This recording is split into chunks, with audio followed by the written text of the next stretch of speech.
Supreme Magus. Volume 1. Capítulo 31. Fora da miséria. Antes de começarmos, inscreva-se no canal e deixe o seu like. Isso ajuda esta história a chegar a mais ouvintes. Agora, vamos ao capítulo. Lich passou os próximos dias se familiarizando com as mudanças em seu corpo e núcleo de mana. Curar com magia verdadeira era muito diferente dos efeitos liga-desliga que a magia falsa usava.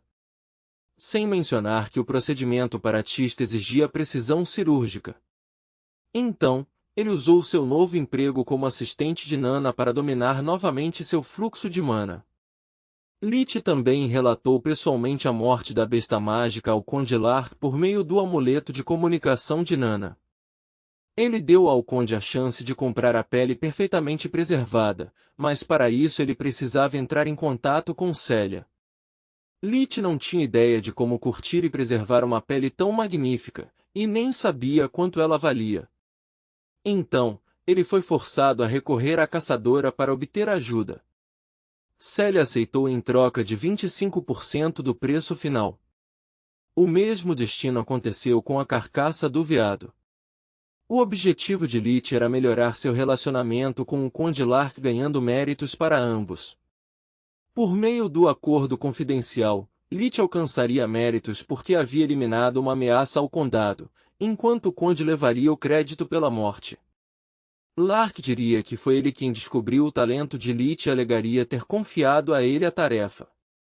De acordo com o livro de leis em posse de Lich, um nobre poderia alcançar grande fama e honrarias, de acordo com o desempenho de seus súditos.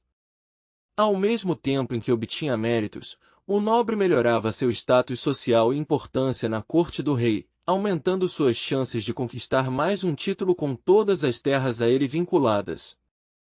Era uma situação perfeita em que todos ganhavam. Lich esperava atrair o Conde Lark entre seus patrocinadores oficiais. Tê-lo como patrono não era o suficiente. Sabendo que o Conde era um entusiasta da magia, Lich era apenas um dos muitos jovens talentosos que ele estava patrocinando e nada mais. Lich queria que o relacionamento deles se desenvolvesse ainda mais, para que quando ele finalmente pudesse deixar a vila, tivesse alguém em quem confiar.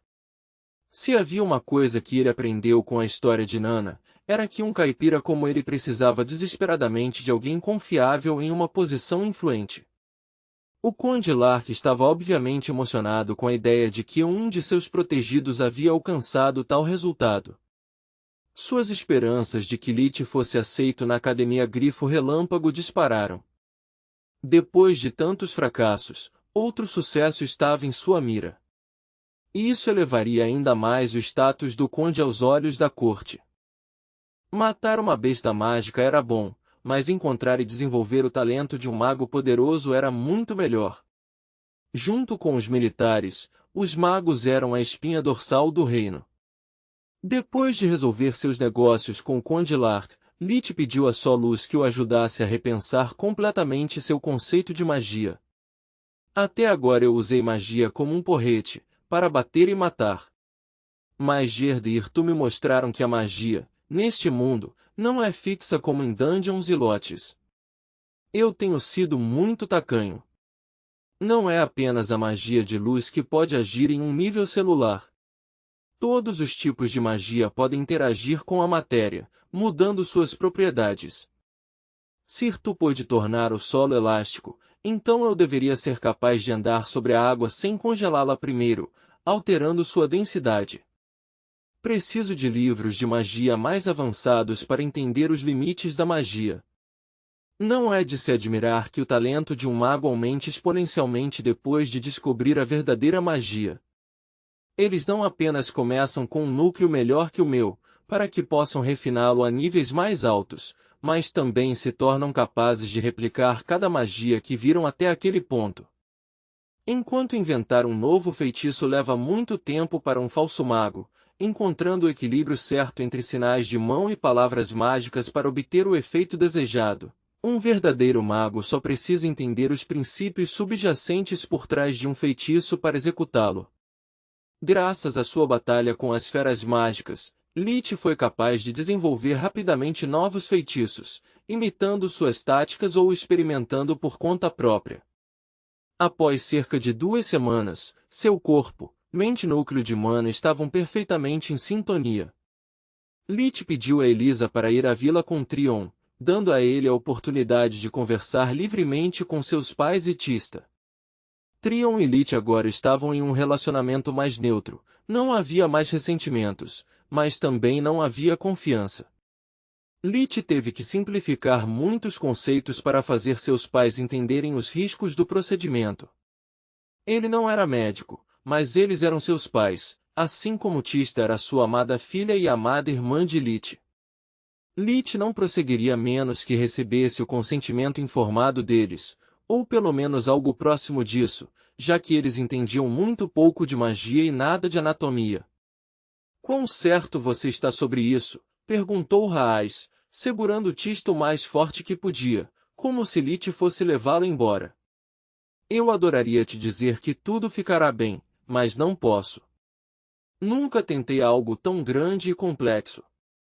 Tista, trabalhei anos para desenvolver esse feitiço, só para você. A única coisa que posso prometer é que darei tudo de mim. Eu fiquei obcecado com isso por muitas noites e dias, porque eu quero que você seja livre e feliz como todo mundo, em vez de ficar presa em uma gaiola. Seja seu corpo ou esta casa, não importa o quão aconchegante possamos torná-la, ainda é uma gaiola. Quero que você consiga correr ao ar livre, andar na neve. Sair desta casa, conhecer pessoas, fazer amigos, talvez um dia se apaixonar por alguém e ser amada de volta. Farei tudo o que puder para libertá-la dessas algemas, mas não posso fazer isso sem sua confiança e consentimento." Lich olhou-os nos olhos, um de cada vez, para mostrar sua determinação e dedicação. Tista escapou dos braços do pai e abraçou Lich com força. "Oh, Lich! Quando você fala assim, parece mais um pai do que um irmãozinho." Ela disse chorando. "Claro que confio em você. Você sempre esteve ao meu lado, cuidando de mim, mesmo quando eu não podia fazer nada além de ficar na cama o dia todo. Você trabalhou tanto, me dando tanto. Comida, roupas, você até inventou a cadeira de balanço para mim, na verdade é um balanço." Veja o capítulo 17 para mais detalhes. "Mãe, pai, eu quero fazer isso. Aconteça o que acontecer, eu nunca me arrependeria de ter confiado no meu irmãozinho." Sem dizer uma palavra, Rhaas e Elina se juntaram a ela no abraço. Todos eles soluçaram juntos, até mesmo Lich, tão afeiçoado ao vínculo deles e tão assustado de perder um deles ao mesmo tempo. Depois que Lich se acalmou, ele finalmente pôde começar. No papel, o tratamento era simples. Usando a imagem em tempo real do corpo de Tista com revigoração, Lich usaria magia de luz e magia negra em sincronia. A magia negra destruiria as células danificadas que compunham quase metade dos pulmões de Tista, enquanto, na mesma proporção, a magia de luz aumentaria a capacidade das células saudáveis de se multiplicarem, substituindo instantaneamente o tecido orgânico perdido. Mesmo com seu conhecimento limitado de medicina, Lich conseguia ver muitos problemas subjacentes. As células destruídas liberariam toxinas e impurezas no sistema de Tista. Se muitas delas se acumulassem muito rápido, ela poderia morrer de choque ou falência de órgãos. Além disso, regenerar um órgão vital como os pulmões era um processo delicado, que consumiria muita força dela, e ela já não tinha muita para começar. Lich decidiu levar as coisas devagar, tratando apenas uma parte mínima dos pulmões dela para começar. Então ele usaria seu controle sobre o fluxo de mana dela para expelir todas as toxinas e impurezas que os tecidos mortos liberariam do corpo dela. Então, ele lhe daria algum tempo para se recuperar antes de tentar outra sessão. Durante todo o processo, ele cuidou dela, garantindo que ela estivesse comendo e descansando adequadamente. Para fazer isso, Lich pulou a caça e o treinamento de magia, mantendo apenas seu trabalho com Nana para ter uma fonte de renda estável enquanto Tista descansava. Todo o procedimento levou mais de um mês, mas graças a todos os seus esforços meticulosos e preparativos quase anuais, tudo correu bem. Em alguns aspectos, até bem demais. Após o tratamento, o núcleo de mana de Tista passou de laranja claro para amarelo e, de acordo com sua luz, ele continuaria evoluindo ao longo do tempo. Parece que sua irmã era muito talentosa, mas a doença dela impediu que seu núcleo crescesse adequadamente. Isso é bom. Lich assentiu. Assim que ela se recuperar completamente, posso levá-la para Nana para aprender magia. Dessa forma, ela poderá aprender um ofício e alcançar um status social por conta própria. O que vem a seguir depende inteiramente dela. Você não vai ensinar a magia de verdade para ela? Isso seria idiota. Ela tem apenas 10 anos. Se realmente houver algum tipo de conspiração global e controle sobre a magia, isso significaria colocá-la em perigo. Ela merece finalmente se divertir.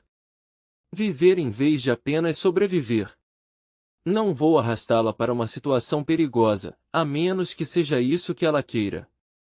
Lich garantiu que todos na família entendessem a importância de manter a recuperação de Tista em segredo. Lich ainda era um ninguém. Se o rumor se espalhasse, nobres ou outros magos poderiam caçá-los para pôr as mãos no procedimento. Apesar do fato de que eles se arrependeram de serem forçados a manter Trion no escuro, eles aceitaram de todo o coração.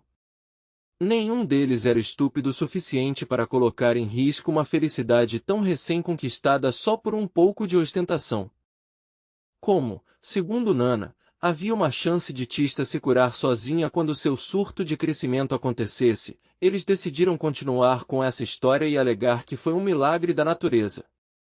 Lich tinha desenvolvido um feitiço para alterar os resultados do Vinir e Haditu de Nana, de modo que quando ela verificasse Tista ela ainda parecesse doente, mas melhorando lentamente.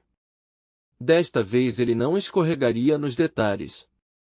Tista tinha que colocar uma fachada toda vez que Trion estava por perto, mas ela seguiu em frente bravamente.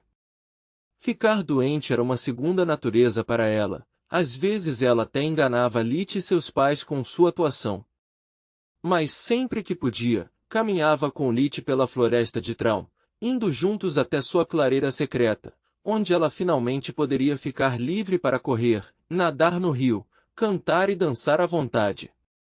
Lich não se arrependeu de um momento sequer gasto com ela em vez de praticar magia ou refinar seu núcleo de mana. Essas coisas eram de importância secundária para ele. Ele começou a praticar magia apenas por causa de sua fome por poder, para testar esse novo mundo antes de cometer suicídio novamente. Mas então ele se apaixonou por sua nova família, e a magia se tornou uma ferramenta em vez de um propósito. E esse propósito era rir e pular diante dos seus olhos. Lich não conseguiu e não quis conter as lágrimas. Onde quer que você esteja, Cal, espero de todo o coração que você também tenha encontrado alguém para amar e proteger. Eu te amo, irmãozinho, e não importa o quão distantes estejamos, você sempre estará comigo. Poucos meses depois, Lich recebeu um convite do Conde Lar para passar um dia em sua mansão como seu estimado convidado.